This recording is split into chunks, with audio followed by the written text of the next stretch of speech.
Hi, Allie. I've looked over your lesson plan and using the rubric, I'm going to give you some feedback.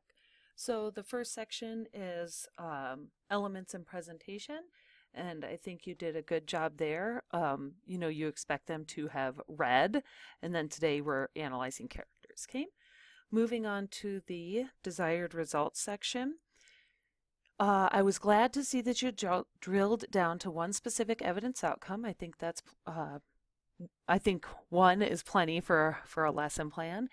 I think your essential questions global are well done because these are real questions that people talk about outside of academia.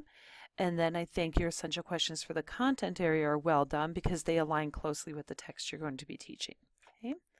Your students will be able to, fits the formula. You grabbed one piece from the evidence outcome, you used the word by, and you finished it off with an observable thing that students will be doing. Your students will understand is well done because it aligns nicely with the evidence outcome. Okay. If you recall, the assessment section is not something I'm necessarily grading right now. I'm just checking for completeness and alignment, and you've met both of those criteria. Moving on to the learning plan. Okay. I like that you have a hook that asks the kids to think deeply about a theme, that you've specifically chosen from the text, and that you have them write about that. I think that's something that asks them to delve right into the content. One thing, and you don't have to necessarily change this because we'll be doing activity to see how you saw the narrator in the story. But I just want you to think about if you had a hook like this every single day, it becomes, it becomes disengaging for students. Having a hook where students are asked to access their own memory as a legitimate source of knowledge and bring that into the classroom means a few things. One, it means that you value them as individuals. Two, it means that that you trust them to be able to bring information from their head into the classroom.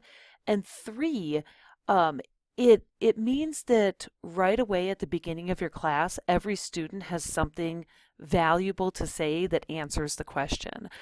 So it reduces a lot of that anxiety that comes from living in a place of knowing, right?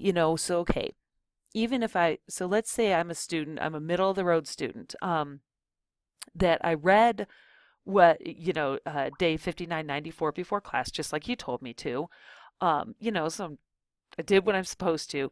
And then you say, we're going to do an activity to see how you saw the narrator in the story. And I'm like, oh my God, what does she mean, the narrator in the story? I thought this was like journal prompt thing and there wasn't a narrator. Who's the narrator? I didn't think about the narrator. Hold on. Okay, I'm back. I don't know if you heard my phone ringing in the background. Sorry about that. That happens when you're voice grading. So think about this as one engagement strategy, but not an engagement strategy that you want to use all the time. Okay, that wraps up my thoughts there. Um, having the whole class share out and using popsicle sticks so that demonstrates to students that you expect all of them to be prepared to answer. Okay. And right here. Okay, so here's your direct instruction piece, and we're missing something from here. You ask the question, what is characterization? Then you say, does everyone understand what characterization is? Then you write, check for understanding and re-explain. Right here. Don't tell me what you're going to do. Actually do it. So type out the script of where you say characterization is, and then write the definition, and then say oftentimes we can find characterization by looking at how an author talks about a character and how a character actually uses dialogue. Those are going to be the two big clues for us in literature. So script that part out, okay? Now, when you model here, you put and I did look at the attachment that you have with this. You put your blank head on the smartboard, you draw a line down the middle, and you say here, we want to look at what the character says and does, and how the character interacts with each other. And then you explain why you have your pieces on the board, okay? I need you to push just a step further here. This is good modeling, but I want you to learn the art of great modeling, okay? So you put the thing on the overhead, you say this stuff that you're going to say. We need to look at this and we need to look at this.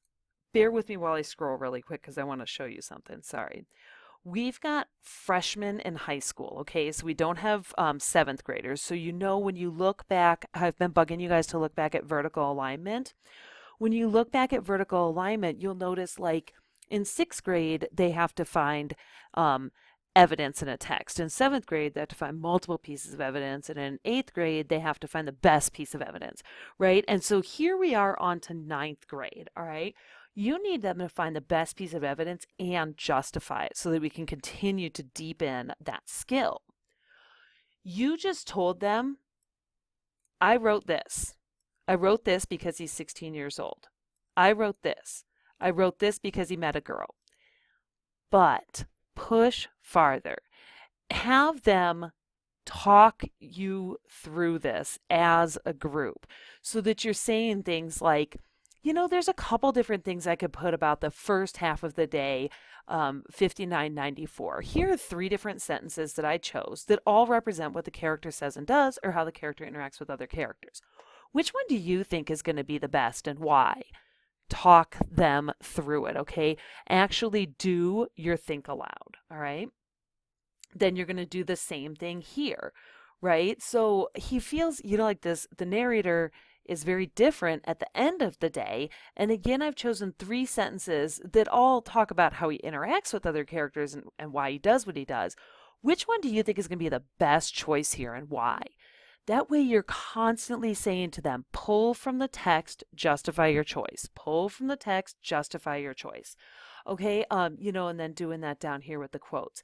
That way, when you set them out to work on their own characterization worksheet, and you know how this inevitably happens, right? You're like, okay, everyone, get started. And one kid just like raises his hand and goes, what are we doing? You would have to explain the whole thing over to him again, okay? Or you could say, well, there are 3 things that I did when I was modeling this for you. What was the first one? Oh, you chose 3 quotes about the character. Right. What was my criteria for choosing their quotes? Oh, the criteria was how the character interacts with others or what the character says and does. Excellent. What's the second thing I did? You eliminated your choice down to 1. Great. What's the third thing I did? You actually wrote about and justified why you narrowed that down to just 1. Excellent. Great. So I want you to try those 3 steps. I'll be back around in a few minutes. So that way it's really clear cut to the students not only what they're doing, but how they're doing it.